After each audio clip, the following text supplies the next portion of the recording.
Welcome back, Stasa23 here, back again with some knife therapy, and today I have for you something exciting.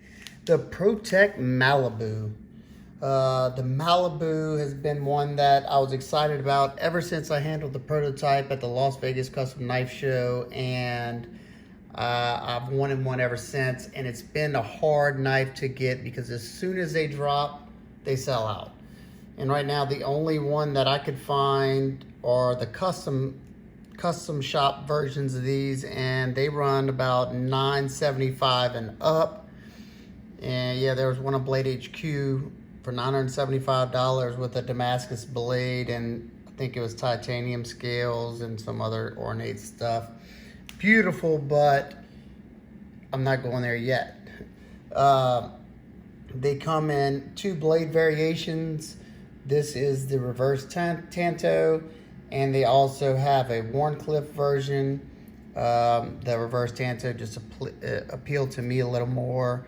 Mine's the all blacked out, murdered out version, and this one right here comes in at $219, and the non-coated versions are $189. You can also get it in a stonewash blade, and you can get it in blue. I think they made a blue handle scale one as well. So a few variations, and I'm sure they'll come out with more. And I know there's some on Blade HQ that are coming soon with the stonewashed blade and the black handle. So if you're wanting one of these, definitely be on the lookout. I will say that I absolutely love this knife. So if you don't want to watch anything else, this is probably it's in my top 5 favorite this year, no doubt about it. I've carried this thing a lot. You can already see the scarrings on the blade. It got used a good bit this past weekend doing some work, and there's not much I don't like about it. You got an overall length of about 7.5 inches. And you have a blade length on this one at around about 3 and a little under 3.5, about 3 and let's see, about 3 3/8. Your grip area on this one is around 3.5 inches. You have DLC coated blade, hard anodized aluminum. I think it's 6061 aluminum scales. Very, in my opinion, attractive. They have absolutely no markings on the blade, so they left it completely sterile. The only marking they do have is on the flipper tab, and they hidden that too, which is the blade steel designation, which is CPM 20 CV, which is nice to see because a lot of Protechs, being their automatics, are in CPM 154 CM. So love seeing that this one's in 20 CV, which is similar to 204P and M390. So excellent steel, good choice. Another excellent thing about this knife, it's 100% made in the US of A. So I love being able to support my country. They kept the writing on the spine. Got the Protech PR1, and this is numbered. This is number 394. They do button locks so well. This came out of the box like this. Watch, let's see if I can show. I mean, super smooth, and the detent is dialed perfection. And while we're talking about perfection, that flipper tab is just perfect. You have that perfect little spot. You don't even have to think about it. The jimping on there is like just enough to where it's not gonna hurt your finger, but it grabs onto the finger really nicely. You just pull it back and it comes rocketing out. I don't even think, let's see if I can fail it. Nope, that was my attempt. Let's see.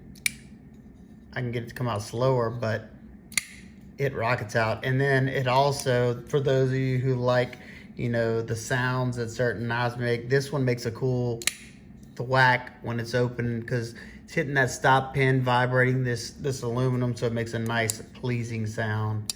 It came super sharp. I probably need to sharpen or strap mine here soon. Let's see. and it's still decently sharp. I could definitely strop it back up. Let's see, they did an excellent job with that sharpening tool.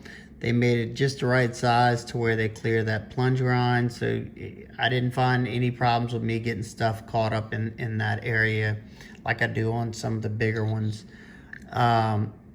It's a high flat grind. As you can see, the line coming up right there. So it's make it easy to sharpen on your fixed angled systems, especially, you know, that blade without a whole bunch of belly. You know, it's just a simple knife done very well. Ergonomics, outstanding. I just find aluminum's just comfortable to hold, especially, you know, because let's see, it's hard to show stuff with this black blade. It's just there's no hard edges coming down, and it's done like a clamshell configuration where the two scales meet up and they make, you know, that backspacer right there. Those ridges are flush, but you can feel them when you push in there. It's not aggressive. They kept this clean and put a lanyard hole thing right there. Love seeing that.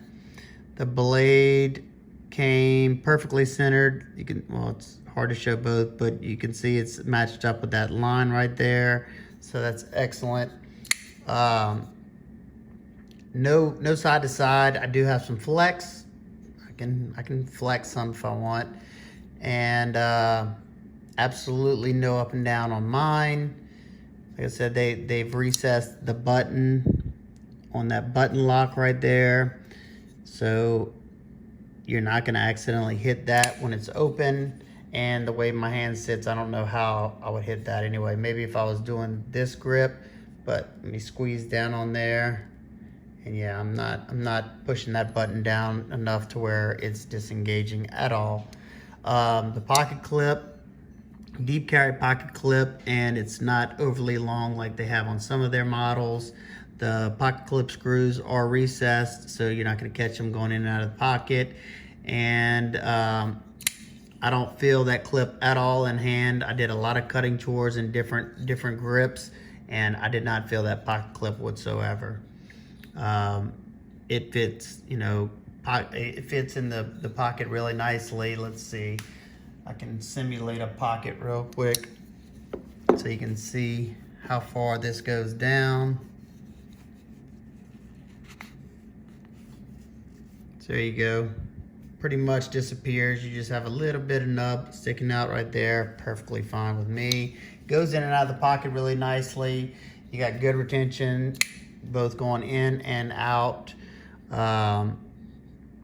Let's get a weight on this one real quick, because to me it's nice and lightweight. 3.15 ounces. So yeah, nice weight. Great action. Good lockup. Look at that. Ooh, perfectly tuned detent. And I haven't taken this thing apart or anything to clean it, and it's extremely smooth. USA made, 20 CV steel.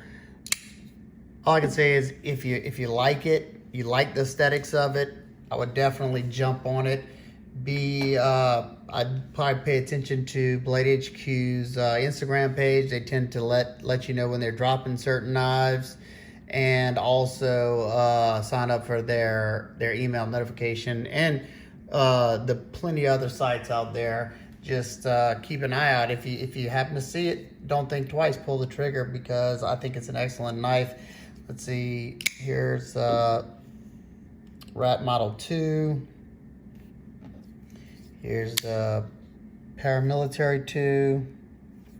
So there you go. It's a little bit smaller. I mean, it's a little bit bigger than the Ontario Rat 2, and it's a good bit smaller than the PM2.